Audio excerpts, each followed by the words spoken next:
F1 की उन्होंने ये कैटेगरी बनाई हुई है, जिस तरह E1 की एक कैटेगरी है एक्सेप्शनल टैलेंट, अच्छा जिसपे ये आपकी और हमारी भाभी मेलानिया आई है। मतलब एक्सेप्शनल टैलेंट था ये, कोई पता नहीं क्या टैलेंट था। तो इस तरह F1 भी एक कैटेगरी है जो कि इंटरनेशनल स्टूडेंट्स के लिए अमेरिकन एम्बेसी ने ये।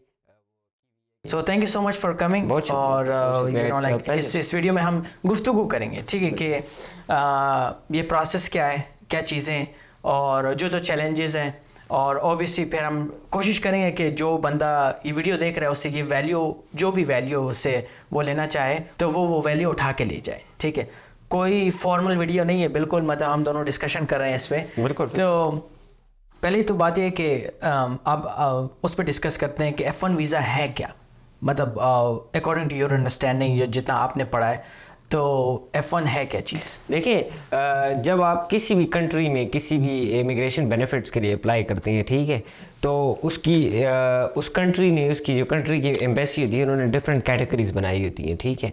मिसाल के तौर पे अगर आप इंग्लैंड के लिए अप्लाई करना चाहते हैं और आप स्टूडेंट बेस पे जाना चाहते हैं, तो you will apply for a tier 4 visa, उसको टियर 4 वीज़ा कहते हैं। इस तरह अगर आप अमेरिका आना चाहते हैं, ठीक है, तो अमेरिका में जो इंटरनेशनल स्टूडेंट्स हैं, जो फॉरेन स्टूडेंट्स आते हैं, तो उनके लिए कैटेगरीज बताई हुई है। एक वो होता है जो F1 स्टूडेंट है, ठीक है। तो F1 एक कैटेगरी है वीज़ा की जो कि ये स्पेसिफाई करती है कि under what immigration purpose this student, ये बंदा ये जो आ रहा है अमेरिका, ये किस लिए आ रहा है। तो F1 की उन्होंने ये कैटेगरी बनाई हुई है, जिस तरह E1 की एक कैटेगरी है एक्सेप्शनल टैलेंट, अच्छा, जिसपे ये आपकी और हमारी भाभी मेलानिया आई है। मतलब एक्सेप्शनल टैलेंट था ये, कोई पता नहीं क्या टैलेंट था।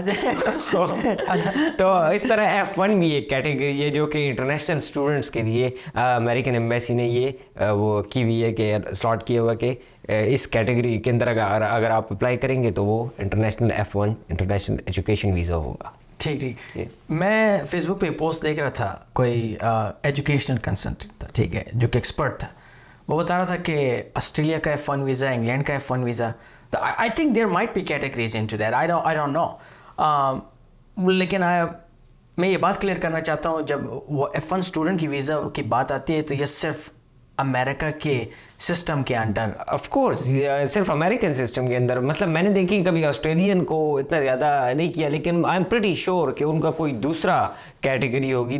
मतलब ऐसा आप नहीं कर सकते कि एक कंट्री का सिस्टम जो है दूसरी में, जिस तरह देखिए इंग्लैंड और अमेरिका, मैंने आपको कहा है उसमें अगर आपने करना है तो वो टियर 4 कैटेगरी। सही बात। मैं उसमें आप ये नहीं कह सकते इंग्लैंड में कि कोई ऐसा फॉर्म ही नहीं है जो आपको मिल सके कि आप F1 वीज़ा, वो कहेंगे यार दिमाग खराब हो गया, पागल हो गया तुम्हारा। मतलब जो जिस एम्बेसी में आप अप्लाई कर रहे हैं तो उसके रूल्स एंड रेगुलेशन और उससे जो कैटेगरीज असाइन की हुई है उस वीज़ा के लिए, वो करना पड़ेगा आपको। बिल्कुल बिल्कुल। और ये बात मैं बिल्कुल मतलब वाजे करना चाहता हूँ कि देखें, England, United states, Canada, Australia और न्यूजीलैंड इंग्लिश स्पीकिंग कंट्रीज हैं। हर एक कंट्री के अलग अलग प्रोसेस हैं। बिल्कुल सही। हर एक कंट्री के अलग अलग जो है रूल्स हैं और रिक्वायरमेंट्स हैं। मतलब ऑब्वियसली मैं सब कंट्रीज़ की बात नहीं कर सकता, लेकिन जहाँ तक मेरा अंदाज़ा है, शायद कनाडा में अगर आप अप्लाई कर रहे हैं तो वो स्टूडेंट की जो रिक्वायरमेंट्स हैं वो एज स्ट्रिक्ट ना हो जितना कि आप यूएस के लिए कर रहे हैं, या शायद आप न्यूजीलैंड कर रहे हैं तो शायद ज़्यादा स्ट्रिक्ट हो, ऑस्ट्रेलिया कर रहे हैं तो इतना ना हो, यूके में इतनी पाकिस्तानी आबादी है तो इट जस्ट मेक सेंस कि शायद वहाँ पे जो रेगुलेशंस हैं और जो स्ट्रिक्टनेस है वो इतनी स्ट्रिक्ट नहीं है, वो पॉलिसीज़ इतनी स्ट्रिक्ट नहीं है जितने कि यूएस की है। यार देखो, अगर आप यूके जाए ना और अगर आप पत्थर उठा ले तो नीचे से 3-4 राजा निकल आएंगे पाकिस्तान। सही बात है, पंजाब की। बिल्कुल। मतलब वहाँ पे बहुत ज़्यादा पाकिस्तानी रहते हैं, ठीक है। उसकी एक वजह तो ये अगर आप आज से 15 साल पीछे चले जाए, 2007-8 की बात मैं आपको कर रहा हूँ, तो जो यूके का वीज़ा प्रोसेस होता था it was based on a point based system. सही बात, ठीक है, कि आपने आइल्स किया हुआ है, ये आपके 10 पॉइंट्स ये ऐड हो गए, आपको कैश लेटर मिल गया है, ठीक है, सर्टिफिकेट ऑफ एक्सेप्टेंस मिल गया है किसी यूनिवर्सिटी से, 35 पॉइंट्स इसके हो गए।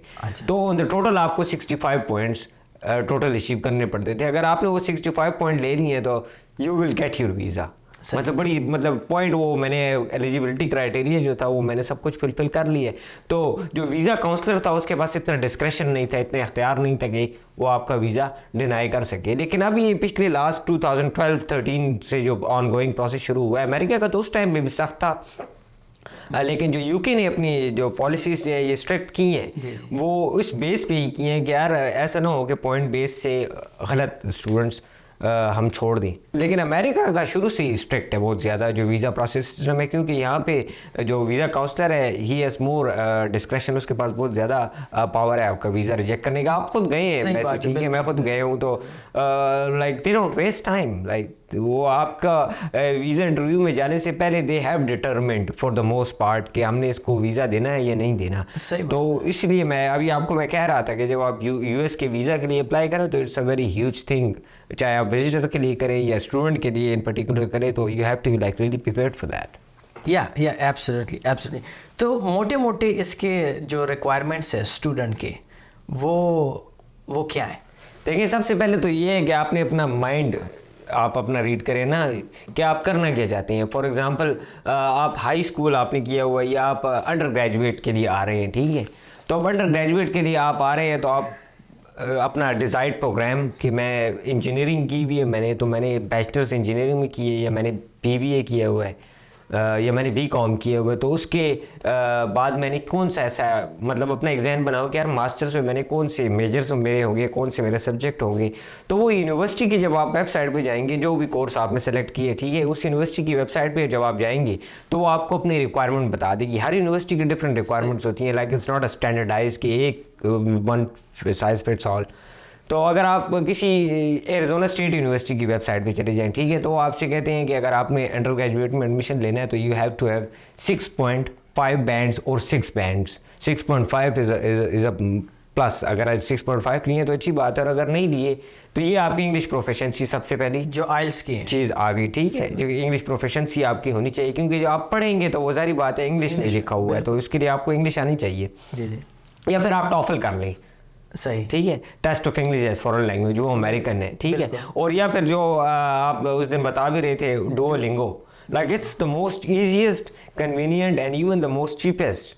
सही, बहुत सस्ता है, मतलब $50 में आप डुओलिंगो कर, और मतलब आपको कुछ घंटे 3-4 घंटे 2-3 दिन तैयारी करो तो आप आराम से कर लेते हैं। आप अपने घर के में बैठ के, आपको किसी ऑफिस जाने की ज़रूरत नहीं है, किसी टेस्टिंग सेंटर जाने की ज़रूरत नहीं है, तो इट्स वेरी बहुत ज़्यादा कन्वीनियंट है। तो पहली चीज़ तो ये हो गई कि लैंग्वेज आपकी, ठीक है। उसके बाद जो सबसे मतलब इम्पोर्टेंट चीज़ आती है, इट्स द मनी, फाइनेंस। हाँ सही बात है, बिल्कुल ठीक है, आपको 6 मंथ का बैंक स्टेटमेंट चाहिए, सही, ठीक है, 6 मंथ ओल्ड हिस्ट्री हो जिसकी, और वो फिर यूनिवर्सिटी का अपनी डिमांड होती है। मतलब मिसाल के तौर पर Arizona State University requires you to have at least $40,000 सही बात, या $50,000। लास्ट ईयर जो मैंने 1-2 एडमिशन करवाए थे तो उसमें $53,000 जो है वो उसका बैंक स्टेटमेंट बनाना था। लेकिन इट डिफर्स, लेट्स से कि आप जिस प्रोग्राम में एडमिशन करवा रहे हैं, ठीक है, उसकी $10,000 फीस है, ठीक है, और यूनिवर्सिटी की वेबसाइट पे लिखा हुआ है कि जो एनुअल कॉस्ट है इंक्लूडिंग योर आपकी मील्स की कॉस्ट, आपकी लिविंग कॉस्ट, आपकी ट्रैवलिंग कॉस्ट, आपकी फूड, लाइक एवरीथिंग दैट आप स्पेंड करेंगे जो अमेरिका में आप रहेंगे इस कोर्स में जब आप पढ़ेंगे, तो उसकी $65,000 जो है वो टोटल कॉस्ट है, ठीक है, और $10,000 जो है वो ट्यूशन फीस है, ठीक है। तो आप डिसाइड करते हैं कि यार मैं इस तरह करता हूँ कि मैं ट्यूशन फीस जो है वो $5,000 पाकिस्तान से ही जमा करवा देता हूँ, $5,000 आके अमेरिका में जमा करवा दूंगा। Then you need $60,000 bank statement. सही बात है, क्योंकि 65 में से 65,000 में से आपने 5,000 पहले ही जमा करवा दिए, तो बाकी की जो कॉस्ट रहेगी, अगर आप मिसाल के तौर पे कहते हैं कि मैं 10 के 10,000 पाकिस्तान से ही दे देता हूँ, ठीक है, तो आप $10,000 जो है वो दे दें, $55,000 आपके पास बैंक स्टेटमेंट आ जाएगा। या let's see you are sponsoring your brother, सही बात, ठीक है, और तो उसको तो यहाँ पे रहने की ज़रूरत नहीं है ना, मतलब he doesn't have to pay for the rent. जब वो यहाँ पे आ जाएगा तो उसको बोर्डिंग के लिए, अपने रेंट के लिए कमरा, ये जो रूम में जिसमें रहेगा वो करने की ज़रूरत नहीं है। तो आप डॉर्म्स की वो अलग एक कैटेगरी दी हुई है कि रिहाइश पे $20,000 लगेंगे, तो you can issue him a letter for like $20,000। आप एम्बेसी को ये कह सकते हैं कि जो $20,000 का जो टोटल $65,000 बैंक स्टेटमेंट था उसमें से 10,000 मैंने जमा करा दिए, 55,000 रह गए, ठीक है। 55,000 में से जो बोर्डिंग है या जिसको रहने का खर्चा है वो इसका स्पॉन्सरशिप है, तो वो $20,000 ये कट गए, उसमें से बाकी रह गए $35,000। $35,000 का आप बैंक स्टेटमेंट बना दें, तो जितनी पैसे आप दे सकते हैं वो आप दे दें, जो बाकी रिमेनिंग रहेंगे उसका आपको शो करना पड़ेगा कि I have the means to pay for this too. सही बात है, बिल्कुल बिल्कुल।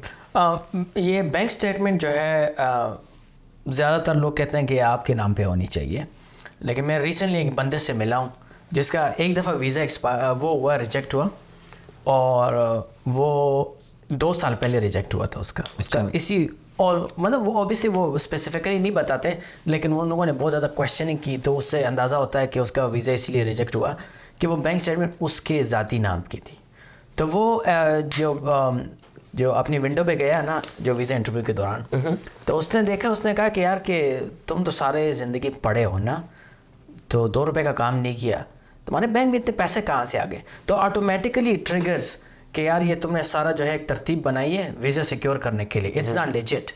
ऑब्वियसली जब आपके वालिद साहब के अकाउंट में पैसे आ रहे हैं तो वो भी लेजिट नहीं होंगे, लेकिन वो इट मेक्स मोर सेंस कि यार चलें आपका भाई है, बड़ा भाई है, वो कमाता है, ठीक है, वो काम करता है और उसके बैंक में पैसे हैं, वो आपको सपोर्ट कर रहा है, तो अपनी बैंक स्टेटमेंट आपके साथ शेयर कर रहा है। आपके वालिद साहब है, आपकी वालदा है, उसके पास जेवर होंगे, उसके पास और मीन्स होंगे, सब चीज़ें बेच के बैंक में पैसे डालें, दैट ऑल मेक्स सेंस।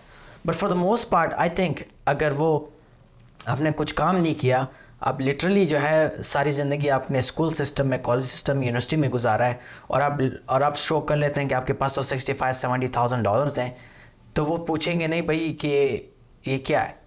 हाँ देखिए, एक तो ये होता है ना, आपकी बात बिल्कुल ठीक है, या तो आपका जो लीगल गार्डियन है, ये पेरेंट्स और legal guardian, they can show that money in their account कि ये, लेकिन जब वो मिसाल के तौर पे आपके अकाउंट में पैसे आ जाते हैं, तो अब आप एक 18-19 साल के लड़के हैं, ठीक है, जो अभी ग्रेजुएशन की है, मैक्सिमम 20 साल के लड़के हैं, ठीक है, तो जाहिर बात है क्वेश्चन आएंगे कि यार you have never heard a job, आपने कभी जॉब की ही नहीं है, बिल्कुल, यू नेवर वर्क, आप वर्क फोर्स में रही नहीं है, इतने पैसे कहाँ से कमा लिए। तो उसके लिए जो होता है, फिर उसको एक लेटर आप अपने जो आपके वालिद साहब हैं या जो आपका लीगल गार्डियन है, he will write a letter कि मैंने ये पैसे मेरे हैं, सही बात, like I own this money, लेकिन मैंने इसकी एजुकेशन के लिए इसके बैंक अकाउंट में ये पैसे रखे हुए हैं कि इसकी, तो इसके दूसरी बात ये देखें, अक्सर आपने देखा होगा अमेरिका में लोग जो करते हैं कि अपने बच्चों को क्रेडिट कार्ड ले देते हैं अपने नाम पे, अपने बैंक अकाउंट से, so they can build their own history, banking history. बिल्कुल। तो देखिए, सवाल करने वाले तो सवाल करेंगे, ठीक है, but if you are making something such things, कि आप अपने नाम पे पैसे रखवा रहे हैं अपने बैंक में, अपने अकाउंट, तो you should be able to justify कि ये कहाँ से आए हैं। ये सर आप मुझे अब मेरे दर्शकों के लिए आप ज़रा क्लियर कर दें अच्छा कि इसमें कितनी हकीकत है कि आपको देखें अगर आप वीज़ा लग गया तो आप कितने $1,00,000 कमा सकते हैं, ये ज़रा हकीकत तो आप बताएं, शायद मैं झूठ बोल रहा हूँ। यार मैं आपको बड़ा ट्रूथ, अनवार्निश्ड ट्रूथ बताता हूँ, बड़ा सीधे सीधे सच बताता हूँ, ठीक है। मैं आपको देखिए, पहली बात तो ये है कि जब आप अमेरिका आते हैं फन स्टूडेंट वीज़ा के ऊपर, ठीक है, तो उसमें आपको on campus job, it is very unlikely, जब तक आप अमेरिका पहुंचेंगे, वो जो यहाँ पे पहले से स्टूडेंट्स जो पिछले साल के मौजूद नहीं है, जो कि इंटरनेशनल ऑफिस में काम कर रहे हैं या किसी कैंपस की जॉब में बैठे हैं, वो सारी जॉब्स पहले जा चुकी होंगी। सही बात है, बिल्कुल, ठीक है। और आप वो जॉब नहीं कर सकते, लाइक आप अमेरिका, मतलब अगर आप, एक तो ये है कि आप कैंपस जॉब कर सकते हैं, ठीक है, कैंपस से बाहर भी अलाउड है आपको जॉब करना, बट ऑन द एक्सेप्शन कि you will not displace any American citizen और लीगल परमानेंट रेजिडेंस। अगर आपकी वो जॉब एक्वायर करने से, जो कि आउटसाइड कैंपस है, किसी अमेरिकन को नुकसान होता है या कोई परमानेंट रेजिडेंट ही विल लूज और she will lose this job, तो you are not eligible for that. तो मतलब जॉब आपको मिलने का चांस जो है ऑन कैंपस और आउटसाइड जो है एज ए स्टूडेंट, ये बहुत कम है। ठीक है, ठीक है। दूसरी बात आपने की अंडर द टेबल बात, ठीक है, मैं जानता था 2-3 बंदों को मैं जानता था जो कि मतलब समर में वो, पर जब वो फारग के होते हैं, उनके पास 3-4 महीने होते हैं, they work their asses of. सही बात, 15-15, 16-16 घंटे काम करते हैं, लेकिन इसके बावजूद भी देखो, अगर आप 15 घंटे काम करते हो, 15 घंटे, लाइक इट्स वेरी अनलाइकली कि आप नहीं कर सकते, कोई बंदा देगा। लेट्स से समर में आप 10 घंटे काम करते हो, ठीक है, और आपको अंडर द टेबल जो आपका एम्प्लॉयर है वो $10 देता है। सही बात, ठीक है, इतने ही मिलेंगे। हाँ। तो अगर आप साथ के साथ, given that you work all 7 days, सही बात, ठीक है, और 7 दिन आप काम करते हैं रोज 10 घंटे, तो ये 70 आवर्स हो गए, ठीक है। 70 आवर्स में आपको $700 मिल जाएंगे, ठीक है। बिल्कुल। एक महीने में मतलब बहुत ज़्यादा भी अगर आप कर लो ना, बहुत ज़्यादा भी कर लो आप, ये मैं आपको बहुत फिक्टिशियस नंबर दे रहा हूँ, ठीक है। मतलब ये रियलिटी से बहुत ज़्यादा कम। मैं आपको 10 घंटे पहले आप काम नहीं कर सकते, कोई ठीक नहीं है? दे सकता, बिल्कुल। दूसरी बात कोई अगर रह गई नहीं आपको 10 घंटे रोजाना काम, बहुत ज़्यादा हो तो आपको 30-35 घंटे काम मिल जाएगा। बिल्कुल। वो $10 के हिसाब से 3-3.5 इतना ही कमा लोगे कि खाना खा लो। सही बात है, बिल्कुल। अगर आपका ये ख्याल है कि मैं कमा के घर भी भेज दूंगा और यूनिवर्सिटी की फीस भी दे दूंगा अपनी, तो ये समझ भाग ऐसी, ये इसमें ना आप न जाए। अगर आप अमेरिका एजुकेशन के लिए आना चाह रहे हैं तो आपके पास पैसे होने चाहिए। You have to have money. बिल्कुल। सबसे पहली चीज़ यही है, you have to have money. अगर आपके पास पैसे नहीं है तो ये बात मत करो कि यार मैं यहाँ अमेरिका आऊँगा और मैं कमा के और दे दूँगा।